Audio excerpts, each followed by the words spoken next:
My name is Zaria. I'm 32 years old and I live and work in Savannah, Georgia. I'm the creative director of a marketing firm and I used to think I had it all. A rising career, a model husband, and in-laws who always seemed so loving.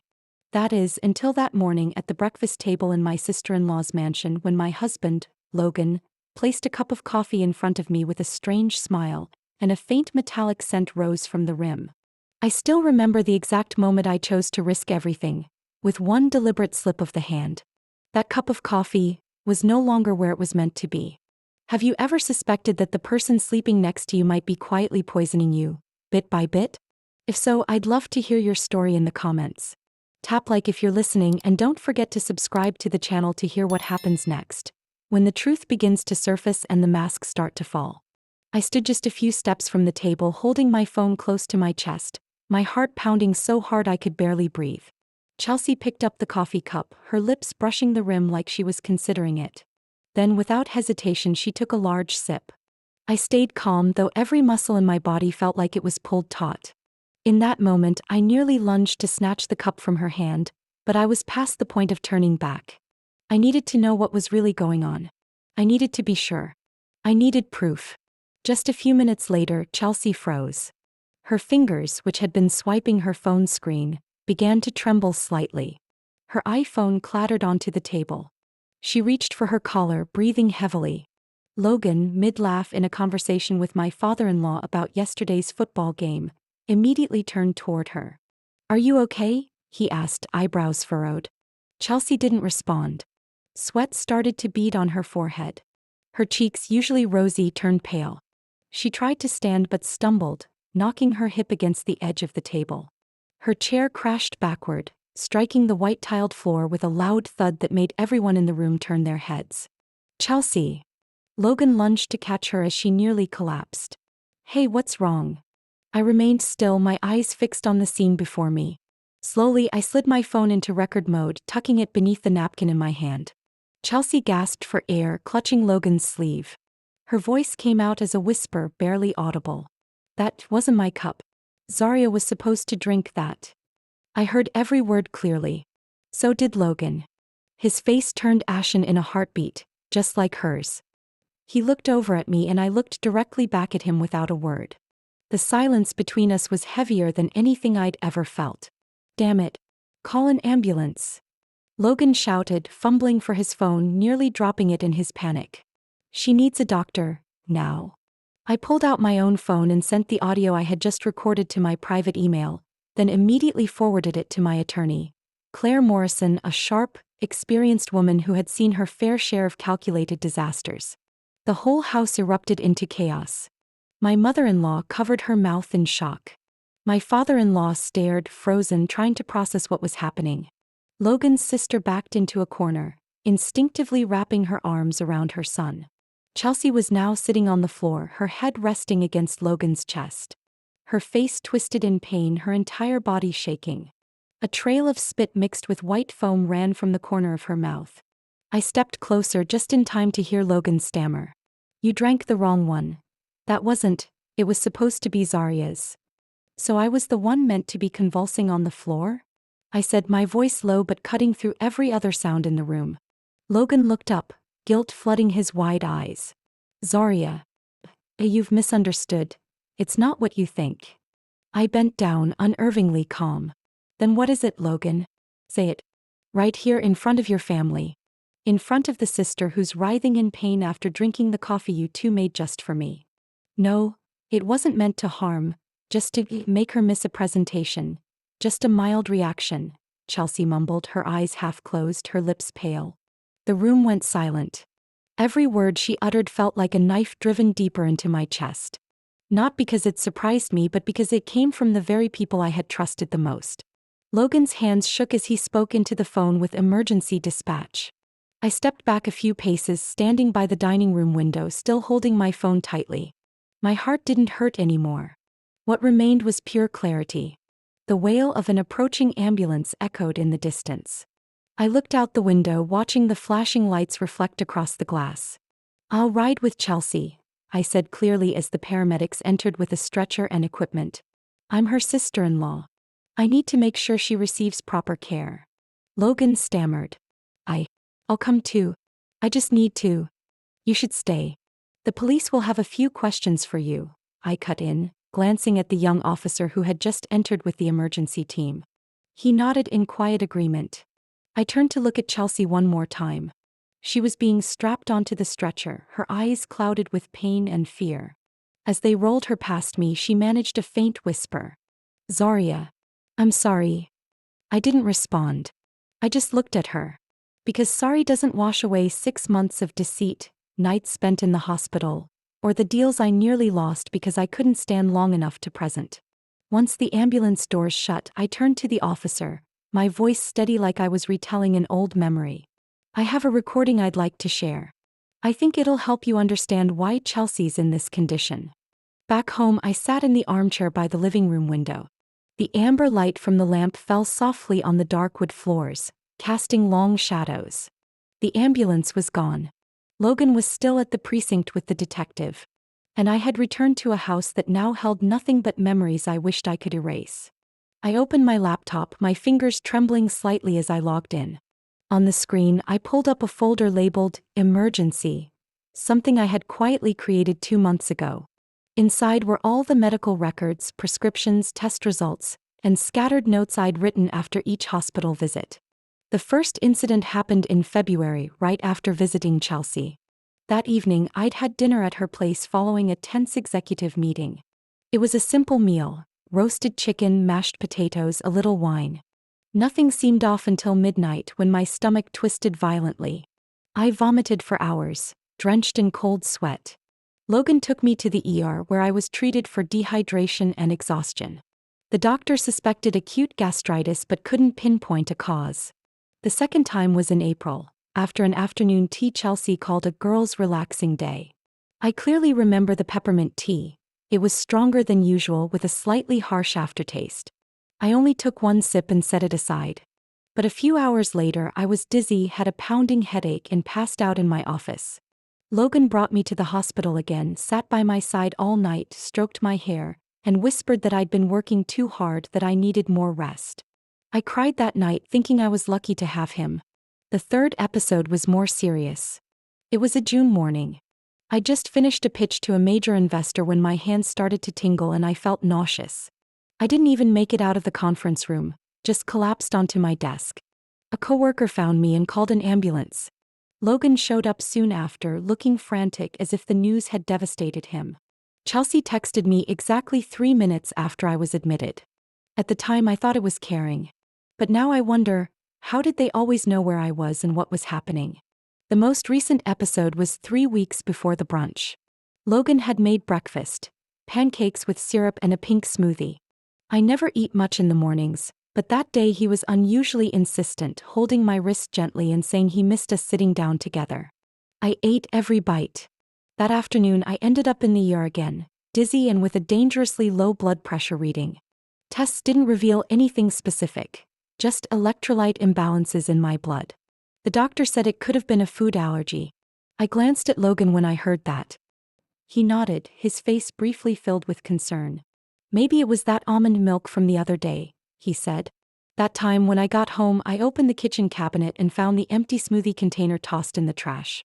I carefully sealed it in a zip bag and placed it in the small safe hidden inside my filing cabinet. From that day on, I kept my distance from any food Logan prepared. On my laptop screen, I pulled up the Excel spreadsheet I'd been keeping. Dates, meals, locations, symptoms afterward, level of severity. I couldn't tell when exactly I started suspecting, but it was clear I never forgot. Part of me still wanted to believe it was all just coincidence, that my husband couldn't possibly do something like this. And Chelsea, she always claimed to admire me at work, though sometimes her compliments carried a certain sting. After the brunch incident, I went through all of Logan's purchase receipts. He had been using a secondary card that I also had access to. I filtered the transactions from the past 6 months. Nothing seemed off, until I noticed several orders from a strange website called VitaSpec Research. I had to use a VPN to get in. The site wasn't publicly advertised, but its product section offered highly sensitive materials, experimental chemicals, light-dose neural control compounds, and even substances marked for research use only, not for human consumption. In the purchase list, I found a compound called PX13, the same one that had shown up in my blood work report during the June hospitalization. It's a type of chemical that mildly suppresses the central nervous system and often causes dizziness, nausea, and slowed reflexes. I opened each invoice, comparing the delivery dates to the days I got sick. Every single one matched. The first order dated back to January, delivered on the same day Logan said he'd gotten brain supplements for me. The most recent one, just 3 days before the brunch, something labeled as a flavor neural test compound. It could have been exactly what was in that cup of coffee I didn't drink. I didn't know what hurt more, realizing I'd been poisoned by the very man who once swore to protect me, or knowing I had forgiven him time and again because I thought he was the only one truly by my side through the hard times. I stared at the spreadsheet, each cell standing like a living witness to a cold, calculated plan. My hands gripped the keyboard, no longer shaking. For the first time in months, I didn't feel afraid. Only one emotion remained. I had to bring all of it into the light. And I finally had enough to begin. I still had the tiny recorder no bigger than my thumb, wrapped in a strip of brown tape to blend in with the base of the wooden shelf. I had hidden it in the farthest corner of the pantry at Chelsea's house a month ago, when I was invited over for a dinner celebrating my mother-in-law's birthday. That evening, I had offered to help clean up so I could slip into the back kitchen, where I'd seen Logan and Chelsea whispering more than once. There were no security cameras in that pantry. And I had a gut feeling that if anything honest was going to be said, it would happen there. I faked a headache later that night to leave early, but I returned hours later to retrieve the recorder. Everything had gone so smoothly, I almost didn't believe I'd captured anything real. But when I sat alone in my home office, slipped on my headphones and hit play, the words I heard chilled me to the bone. Logan's voice came first, low, hurried. "Zarya's not as easy to push out as you think, Chelsea. She's stubborn, sharp, and she has the board's backing. If we let things keep going like this, you'll never rise past her." I heard the faint clink of a spoon stirring in a cup, then Chelsea's voice, soft, measured, calculating. "That's why we need to make her seem unstable. The board doesn't want stars. They want consistency. I don't need her gone, Logan. I just need her doubted, removed from the table." I paused the recording for a moment, took a deep breath to keep from retching, then pressed play again. Logan answered after a brief silence. I reached out to an old contact in the pharmaceutical field. They've got access to compounds still in trial phases. Not FDA approved yet, but in small doses they just cause mild disruptions. Like dizziness, tingling fingers, balance loss. Nothing fatal if dosed correctly. Chelsea let out a light chuckle on the tape. "Perfect. A few rounds of that and the board will think Zarya's hiding a medical issue. She'll either step back on her own, or they'll bench her for health reasons. Then I'll slide in, naturally." I froze when I heard her emphasize the word, naturally. She wanted it all to seem organic, like a string of unfortunate events. No one to blame. No one to suspect. The full recording ran just under 15 minutes. Every second chipped away at the trust I'd once placed in them. This wasn't a moment of desperation.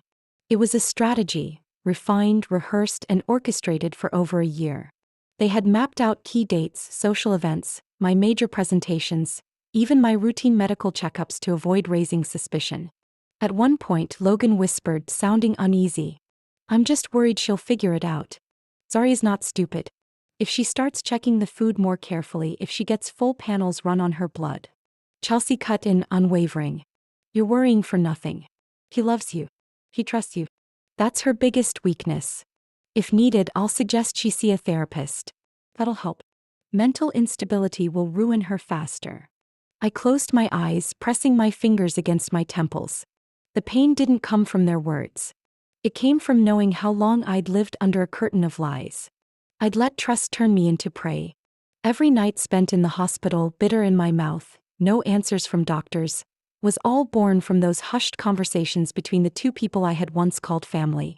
Near the end of the recording, Chelsea's tone softened, almost tender. "Logan, if this works, everything changes. No more sneaking. No more watching her smile beside you at dinner. I'm tired of pretending to be the little sister-in-law." Logan sighed, then replied, quieter but not denying anything. "As long as she's off the leadership ballot next quarter, we'll all breathe easier." I shut off the recorder. My ears still buzzed. The room felt colder, quieter, the only sound the steady tick of the wall clock. Their words echoed in my mind, slicing through the illusion I'd clung to throughout 3 years of marriage. I didn't cry anymore. Maybe the last tear had already fallen days ago when I was still defending Logan, when I still believed Chelsea's jealousy was harmless. But with this recording, the curtain had finally lifted. And I understood. This wasn't just betrayal. It was a declaration of war. I wasn't the victim anymore. I had to become the one holding the power. And I finally had what I needed to do that. I sat in the conference room on the 18th floor, the late afternoon sun pouring through the tall glass behind me, casting my shadow long across the white wall. In front of me lay the bid proposal for Huron Mayfield, one of the largest national retail chains in the country. Every year they opened dozens of new stores and worked with elite marketing partners with budgets in the tens of millions. This was the kind of contract any creative director would dream of leading. And I had been chosen as the lead presenter for our firm, Halston Creative. On the other side of the table stood Everview Strategies, where Chelsea had held the title of project vice director for over a year now. In a perfect world, we were just two talented women vying for a major account. But the truth was far messier. I knew exactly why the client insisted I head the proposal team. At our very first meeting with the Huron Mayfield Executive Board, Charles Freeman, their executive vice president, had said it outright in front of everyone: Zaria understands this market. Her solution for the Denver Community Initiative is the reason we're strongly considering Halston Creative. I still remember how Chelsea nodded politely during that presentation, but her eyes barely left me the entire time. Logan sat at the end of the table pretending to take diligent notes, but every time I turned to speak to the clients, I could feel his gaze, heavy with something I couldn't name back then. I used to think Logan had nothing to do with my work. He always said, marketing is too political, too messy, and that he just wanted to stay out of it. He worked for a biomedical technology firm, mostly handling data analysis and research supervision. But then one night while reviewing recordings from my backup phone, I came across an audio clip that made my blood run cold. Chelsea's voice, clear, calculated: if Halston wins the bid, I lose my position. But if she steps down for health reasons, are you sure Freeman won't reconsider? Logan responded with a soft laugh. We have an understanding with someone at Huron. If Everview wins, you get promoted and I get a cut from the subcontract. Everyone wins. I played that clip 3 times, not to confirm the content, it was crystal clear, but to try and pinpoint when he started seeing me as just another piece in their game. A week after I uncovered that recording, I quietly visited the finance department at Logan's company under the pretense of reviewing expenses for external research partnerships. The admin manager, a middle-aged woman named Karen, seemed wary at first. But once I provided the reference numbers and said I was checking Logan's reimbursement forms, she opened the files. In the list, I found 3 small transfers to a personal account under the name LC Holdings, a shell company I quickly discovered was owned by Chelsea. The stated purpose for the transfers? Expert document review fees. $30,000. That's what betrayal cost me, at least in the beginning.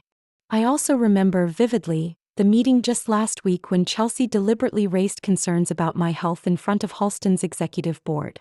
I've heard Zaria's been hospitalized a few times recently, she said. I'm just not sure if she's physically able to keep up with this project's intense schedule. I smiled and maintained my composure, but inside, each word felt like a shove to knock me out of my seat. It was a direct hit to the image I had spent 10 years building in this industry. A dependable leader, always prepared, never backing down halfway. I said nothing then. I knew if I reacted too strongly, they'd use it as evidence of emotional instability. And that was exactly the narrative they were trying to create. A Zaria who was burned out, fragile, in need of stepping away. But I was no longer the naive woman who believed loyalty would shield me from scheming. I was someone who had pulled herself out of ER beds, who had pushed through major presentations while shaking with fever. I didn't get here by giving up easily. Looking back on every move made by the 2 people I once held closest, I understood. The poisoning wasn't just to harm me physically. It was the final shove meant to make me step down voluntarily. A meticulously crafted plan with one goal: make me fall right before the final decision. I thought about the contract still sitting on Charles Freeman's desk. One final evaluation round left. And if I wasn't present to deliver my strategy, Chelsea would be the default choice. But what they didn't expect was that I came back. Not just with medical files, audio recordings, receipts, and financial proof, but with clarity they never imagined I could hold. And this time I wasn't just there to defend a contract. I was there to expose everything. That afternoon, just after returning from Claire's office, my lawyer, I got a call from someone I never expected to have the courage to reach out. Marla. Marla had been working in Chelsea's household for over 6 years. A petite, wiry woman from Louisiana, sharp, discreet, and quick on her feet. I'd often caught her watching Chelsea with a mix of wariness and quiet pity. I assumed that was just how domestic staff looked at demanding employers. But it was something more. Zoria, I need to speak to you. Privately. Right now, if that's okay. Her voice was soft, urgent, almost trembling. I could even hear the latch click on the door behind her, as if she was afraid someone might be listening. We met at a small coffee shop on the west side of town, my usual spot when I needed quiet.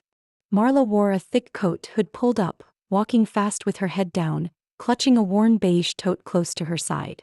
She sat across from me, glancing around nervously before whispering, "I can't stay silent not after what happened to you and to Chelsea. I just can't." I gently placed my hand over hers. "It's okay, Marla. Just tell me everything you know." She pulled out a neatly wrapped white handkerchief, sealed in a clear plastic bag. Along the edge there was a faint grayish powder, evenly scattered like someone had wiped up something fine and granular. "I found this in the pantry after the brunch," she said. "While cleaning up I saw Mr. Logan leaving. The cup you had been drinking from was gone. I didn't think much of it, just doing my routine. But when I used this to wipe the armrest on the table I smelled something weird, sharp, bitter. I was going to toss it, but then..." She paused, her eyes locking with mine. "You thought of me?" I asked softly. She nodded, her voice lowering to a near confession. "I saw him lean down, open a small case from his suit pocket and sprinkle something into a cup. I thought maybe it was sugar or creamer. But the way he looked around first, it didn't feel like normal coffee prep." I kept my voice steady. "Why didn't you say anything then?" Marla lowered her head, her hands clasped tightly. He threatened me. After the brunch, when he saw me with the napkin, he pulled me into the kitchen and said if I kept snooping I'd lose my job. He even hinted I could be sued for tampering with personal items." I closed my eyes, swallowing a surge of rage. Logan, who once sat beside me during marriage counseling, who swore he would always be my safe place, now threatening an elderly woman for witnessing his crime. Marla took a deep breath, then pulled out another item, a small leather notebook, edges frayed. "I've overheard some strange phone calls from him in the back kitchen. One time he was talking to someone, voice low but tense. I didn't catch everything, but I wrote down what I could." I opened the notebook. The handwriting was shaky but legible. "Just enough dose. No trace left. PX. Non-lethal variant. She has a history of dizziness. Blame it on stress. Keep it chilled. Mix into coffee. Takes effect in 15 minutes. Try again before Huron-Mayfield meeting." I sat frozen. Each line read like an excerpt from a handbook on invisible murder. "Would you be willing to testify, Marla?" I asked after a pause. She was silent for a few moments, then slowly nodded.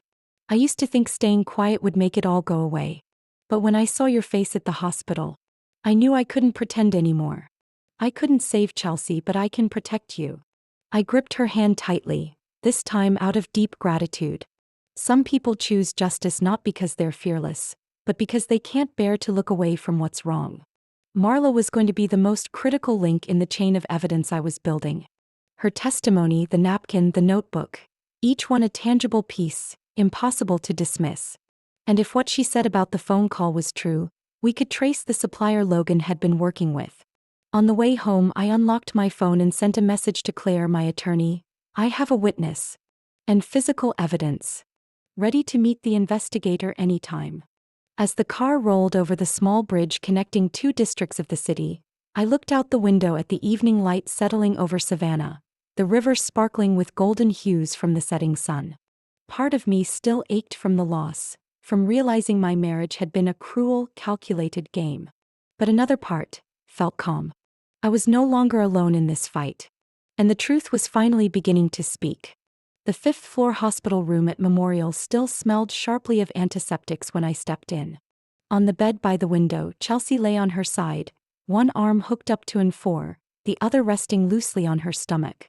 Her face was pale, stripped of the makeup she usually wore, revealing dark circles and faint freckles. The last rays of sunlight spilled through the white curtains, washing everything in a soft haze, much like the feeling in my chest. The young nurse had just stepped out, leaving the room quiet, just the two of us. Chelsea didn't turn when she heard the door open, but I knew she recognized my footsteps. "Zarya," she said softly, still facing the wall. "I figured you'd come eventually." I didn't respond right away. I walked over to the chair beside her bed and sat down slowly. My heartbeat was surprisingly steady, as if all the rage inside me had frozen into a thin layer of ice shielding my emotions.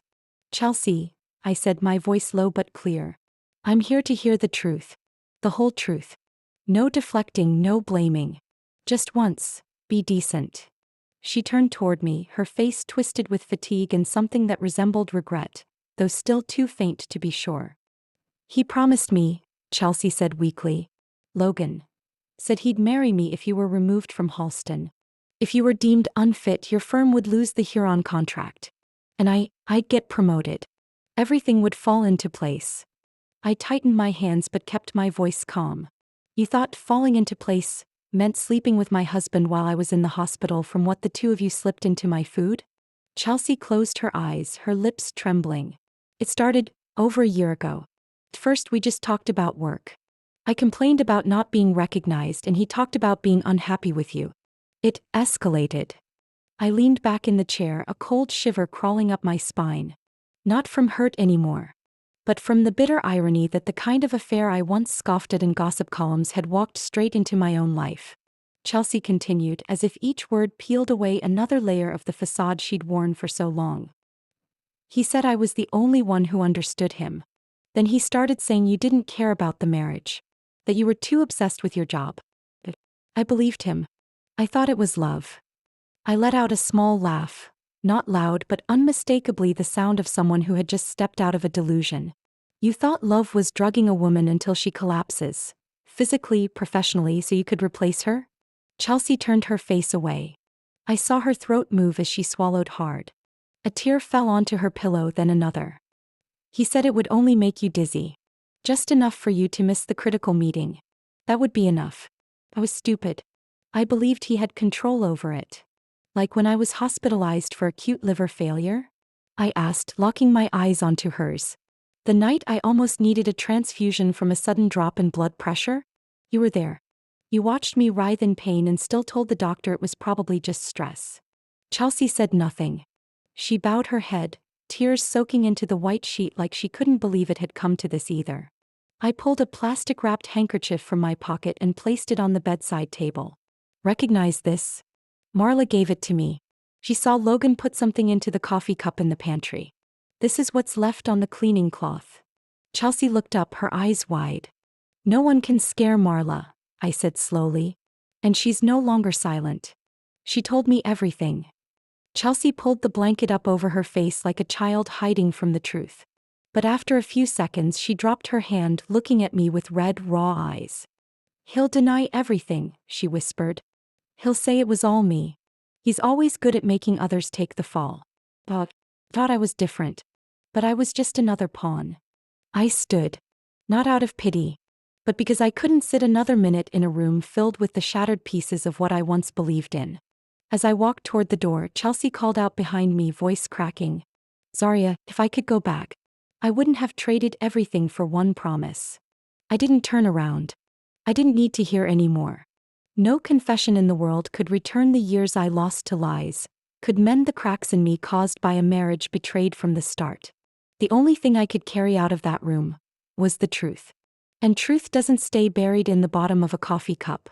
3 days after facing Chelsea at the hospital, I got a call from the lead investigator, Rachel Mendoza, a Puerto Rican woman who had handled the case from the beginning with astonishing composure.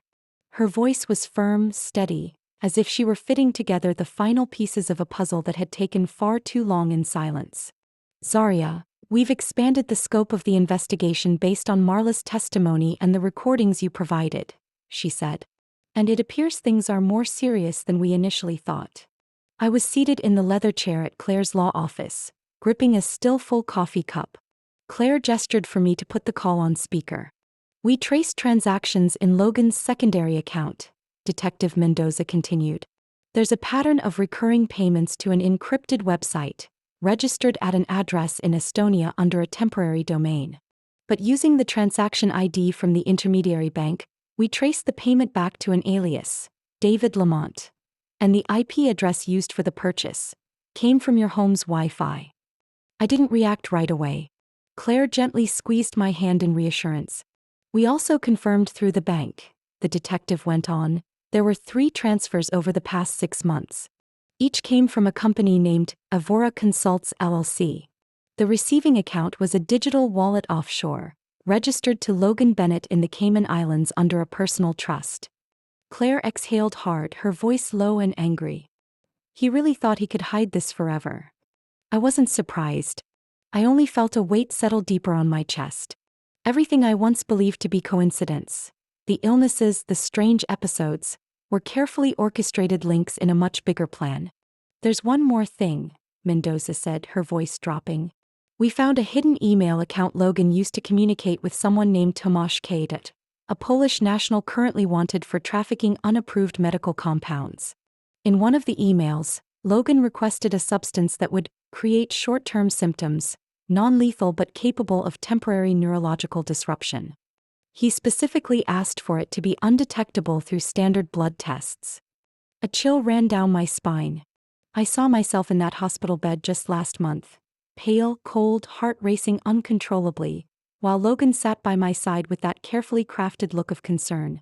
We're working with cybercrime units to trace the origin of the shipments to your address, she continued. Some of the substances were labeled as trial gifts, disguised as wellness products from Eastern Europe. They likely assumed you wouldn't question what Logan was receiving. Claire flipped through the case file and began typing rapidly. I can reach out to the Food and Drug Inspection Board to match samples from the hospital, she said. If we confirm those substances are the same as what Logan ordered, the charge could escalate from intentional harm to attempted murder. What about the offshore account? I asked, keeping my voice level. The 3 transfers from Avora Consults LLC to Logan's account occurred roughly 2 months apart, Detective Mendoza replied. And the striking pattern is, each one took place right after you were hospitalized. The first followed the dinner at Chelsea's house, the second after the tea gathering, and the most recent, just 4 days after you nearly collapsed in your office. Claire nodded, jotting it down in her notebook. So they weren't just plotting to push you out of Halston. They were treating it like a business transaction. Logan got paid. Chelsea got the promotion. I gripped the arm of the chair. I lived with someone who was being paid to destroy my health and my career. Not just paid, Detective Mendoza said slowly. We suspect he may also be connected to a small network that supplies illegal compounds to affluent clients for what they call self-optimized cognitive performance. We'll be requesting a search warrant for Logan's auxiliary apartment, the one you previously mentioned. I exhaled, long and deep. That apartment. The one Logan said was his quiet workspace. I'd only been there once. The fridge had been empty, the floor spotless, yet the desk was scattered with papers and unlabeled medical bills. I remember thinking it was odd, but I didn't ask. We'll also need your confirmation, Mendoza continued, on whether Logan ever exhibited signs of coercion or psychological manipulation toward you. Anything you consider unusual, no matter how small. I looked out the window. The light outside had turned golden. The sun was sinking behind the hospital rooftop, where Chelsea still lay. Inside me, things were rearranging, slowly but irreversibly. I nodded and answered her in a steady voice, no longer shaky like before. He didn't threaten me with words. He used trust, emotion, kindness. But all of it was a mask. On the other end, I heard the scratch of Mendoza's pen. She didn't say anything else, only promised to update me as soon as federal investigators released their findings. When the call ended, I looked over at Claire as she closed the case file with a heavy sigh. Zarya, she said, her voice weighted, we're no longer dealing with a domestic dispute. This is organized. A sequence of calculated criminal acts, with money, with coordination, with a network. I nodded gently. I didn't need her to spell it out. I had sensed it for a long time. But now everything had a name. And those who believed they could hide behind polite smiles and one-way tickets out of the country were about to face the truth. On the first morning of the trial, I walked into Chatham County Courthouse with a stillness as sharp and cold as the early morning fog blanketing downtown Savannah. The lobby was wide and eerily quiet. Every step of my heels on the marble floor echoed like a reminder of the long path that led me here. Claire was already seated on the public bench, case file organized on her lap, her eyes never leaving me. She didn't need to say a word. Every sentence of my statement had been prepared with care. The courtroom doors opened. I looked up, and for the first time in weeks I saw Logan, dressed in light orange prison clothes, hands lightly cuffed in front, face thinner, hair no longer groomed. He didn't look at me right away. He kept his eyes on the floor until the officer led him to the defendant's seat, then cast a furtive glance in my direction. Chelsea entered beside him, her face still marked faintly from the poisoning at brunch. She wore a gray uniform, her hair tied back, eyes scattered and unsure, but not avoiding mine. When our eyes met, she gave a slight nod. I did not respond. The trial began with the prosecution's opening. Representing me was Leland Marcus, a black attorney in his 60s who had served as a federal prosecutor for nearly 3 decades before transitioning to civil law. His voice was steady, not loud but firm, like stitching each buried truth back into the record. "We intend to show," he said, facing the jury, "that the defendants not only conspired to commit attempted murder, but carried out a coordinated, calculated effort over nearly a year to eliminate one woman from both her career and her life, for power and financial gain." Each piece of evidence was presented: the pantry recording, financial records of transactions between Chelsea and Logan, Marla's testimony, invoices for experimental substances purchased from overseas, and photographs of shipments delivered to Logan's apartment. The fragments began to align into a cold, deliberate system. Marla took the stand as a key witness. She wore a soft blue sweater, her hands slightly trembling but her eyes steady as she recounted everything she had witnessed. She left nothing out, from the powder on the cleaning cloth to Logan's furtive glances, to the phone call she overheard about the next trial dose. As Marla finished her testimony, Chelsea began to cry. She lowered her head, her shoulders trembling. Logan remained silent, occasionally glancing back at me as if hoping for a trace of forgiveness to pull him from the abyss. During rebuttal, Chelsea's lawyer tried to paint her as a manipulated woman, led astray by the man she trusted and loved. But every argument crumbled when the recording played for the 3rd time during the trial. "I don't need her dead. I just need her doubted, removed from the boardroom." No one in the courtroom could mistake that voice. There was no confusing that icy tone for a slip of judgment. Logan's defense fared no better. Emails sent to supplier Tomasz K., recovered phone calls, and most damning of all, financial reports from the Cayman Islands showing deposits tied directly to each of my medical episodes, were all entered into the record. A silver-haired bank manager named Alan Stafford testified. Each transfer was labeled as a project performance assessment or consulting fee, but there are no legitimate contracts verifying those transactions. By the 4th day of the trial, I was called to the stand. I didn't look at the defendants. I simply described in detail each night I lay in a hospital bed, unable to understand why my body was shutting down, questioning what I had done to deserve the growing fear and confusion. I spoke of Logan feeding me soup with a shaking hand, pretending to be my comfort, while knowing he had poisoned the very meal he served. "I didn't break because of the pain," I said, locking eyes with the jury. "I nearly broke from asking myself, who is the person sleeping beside me every night?" As I stepped down from the witness stand, Logan stood up suddenly, tears streaming down his face. His voice cracked, loud and raw across the hushed courtroom. "Zaria, I'm sorry. I lost control. I was wrong. I didn't know it would go this far. Please forgive me." I stopped, slowly turned to face him. My eyes rested on a man who no longer resembled the one I once loved. Just a stranger wearing the same face. Someone who had used my love as a shield to hide his darkest intentions. "There is nothing to forgive," I said, my voice calm and cutting. "You are no longer the man I loved." I walked out. No turning back. No waiting for a reaction. I had swum to the surface of that dark water, and I knew I wasn't taking anyone with me who had tried to pull me under. Exactly 1 year after the verdict was handed down, I stood on the main stage of the National Brand Strategy Conference in my new role, Chief Executive Officer of Halston Creative. In front of me were over 200 delegates from major corporations, industry associations, and hundreds of young entrepreneurs who had followed my journey, not just as a business story but as a testament to resilience. The stage lights dimmed as the host called my name. I stepped to the podium, placed my hand gently on the microphone, and glanced around the room, just enough to catch both familiar and unfamiliar faces. When I spoke, it wasn't dramatic. It wasn't performative. It was simply the truth. 1 year ago, I thought I had lost everything. My trust, my health, my reputation, and even myself. But what I didn't expect was that from the darkest place, I would find the clearest light of my life. The entire auditorium fell silent. Sometimes the people closest to us, I continued, are the very ones who want to see us fall. But that betrayal became the most valuable lesson. It made me look at myself, not through weakness but through resilience, through endurance, and through the decision to never let anyone else define my worth.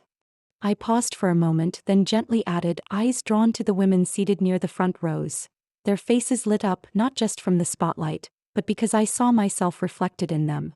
There was a time I thought survival was the goal. But survival wasn't enough. I had to rise. I had to rebuild. I had to turn pain into momentum. That's not survival. That's victory. The applause started like a rising tide from the back of the room, building and rolling forward toward the stage. I hadn't expected the speech to resonate so deeply. But as I stepped down from the podium, my phone was already buzzing, notifications pouring in from social media.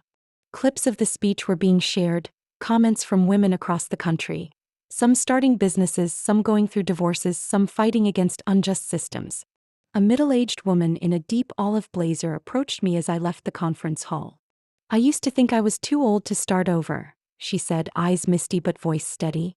But after hearing you, I think I'm turning in my resignation tomorrow. I'm done being a secretary for a man who never respected me. I smiled and gently squeezed her hand. It's never too late to start again, especially when you know you deserve something better. That evening, I returned to my office. The top floor room that once belonged to someone I used to call my boss was now my own space, rebuilt in my vision. A simple oak desk, 2 muted fabric chairs facing one another, and a mural of the Savannah River at sunrise painted across the wall. A symbol of transformation, of what's past and what's yet to come. I stood by the bookshelf where a small photo frame rested quietly. And it was a picture of me lying in a hospital bed 1.5 years ago. My face pale, eyes closed, and 4 in my arm. Claire had taken that photo when I was unconscious, as a reminder of just how close I had come to the edge. I picked up the frame, fingers brushing lightly across the glass. I smiled. I didn't survive, I whispered, barely loud enough for anyone but myself to hear. I won. The room was silent, but I knew beyond that glass wall, a vast world waited. Not to test me again, but to witness me write the next chapter in my own hand. No more Logan. No more Chelsea. Only me, with the power of truth and a brand new freedom I had paid for in blood and tears. I don't know what my story might mean to each person listening. Maybe it's shock, maybe it's anger, or maybe a flicker of hope. But if you've ever felt betrayed by those closest to you, ever sat alone in the dark wondering what you did to deserve the pain, I want you to know you're not alone. I lost a lot, but I also found myself again. Through truth. Through resolve. And through the courage to say no, even when the harm came from someone I once loved. What about you? If you were in my story, how would you respond? Have you ever been hurt by someone and still had to smile just to get through your day? Share your thoughts below. I read every single one, and I believe we all grow by learning from one another's experiences. If this story touched something in your heart, something long buried or something still in need of healing, subscribe to the channel so you don't miss what comes next. Here we share raw and real slices of family life. Love, betrayal, devastating falls, and the courage it takes to rise again. Because sometimes, the very thing that nearly broke us is what makes us strongest.